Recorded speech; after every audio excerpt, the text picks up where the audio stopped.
संभाजीनगरच्या गंगापूर वैजापूर रोडवर हा विचित्र अपघात झालाय। शेतकऱ्यांचे आंबे घेऊन जाणाऱ्या वाहनाचा अपघात झालाय आणि एकाचा जागीच मृत्यू झालाय।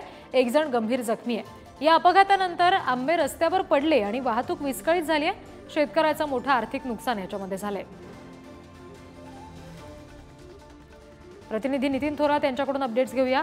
नितीन, फार विदारक दृश्य खरं तर पाहायला मिळतात। शेतकऱ्याचं आर्थिक नुकसान सुद्धा झालंय, वाहतुकीवर सुद्धा परिणाम झाला असेल, काय नेमकं घडलंय? रिद्धी संभाजीनगरच्या वैजापूर गंगापूर रोडवरील हा अपघात झाला आहे आणि एका माल वाहून घेऊन शेतकऱ्याचा माल वाहून घेऊन जाणाऱ्या बॉलेरो पिकअप आणि एका अशोक लेलँडमध्ये हा अपघात झाला आहे। तर या अपघातामध्ये एकाचा मृत्यू देखील झाला आहे, तर एक जण गंभीररीत्या जखमी असल्याची माहिती मिळते। आणि या अपघातामध्ये शेतकऱ्याचा जे माल होता, आंब्याचं जे नुकसान होतं ते संपूर्ण नुकसान झालेलं आहे आणि रस्त्यावरती संपूर्ण ते आंबे रस्त्यावरती पसरले गेल्याने सध्या तिथली रस्त्याची वाहतूक विस्कळीत झाली आहे। सध्या पोलीस घटनास्थळी पोहोचले आहे आणि सध्याची वाहतूक आहे ती सुरळीत करण्याचे काम सुरू आहे। रिद्धी जी, नितीन, धन्यवाद दिलेल्या सगळ्या तपशिलांसाठी।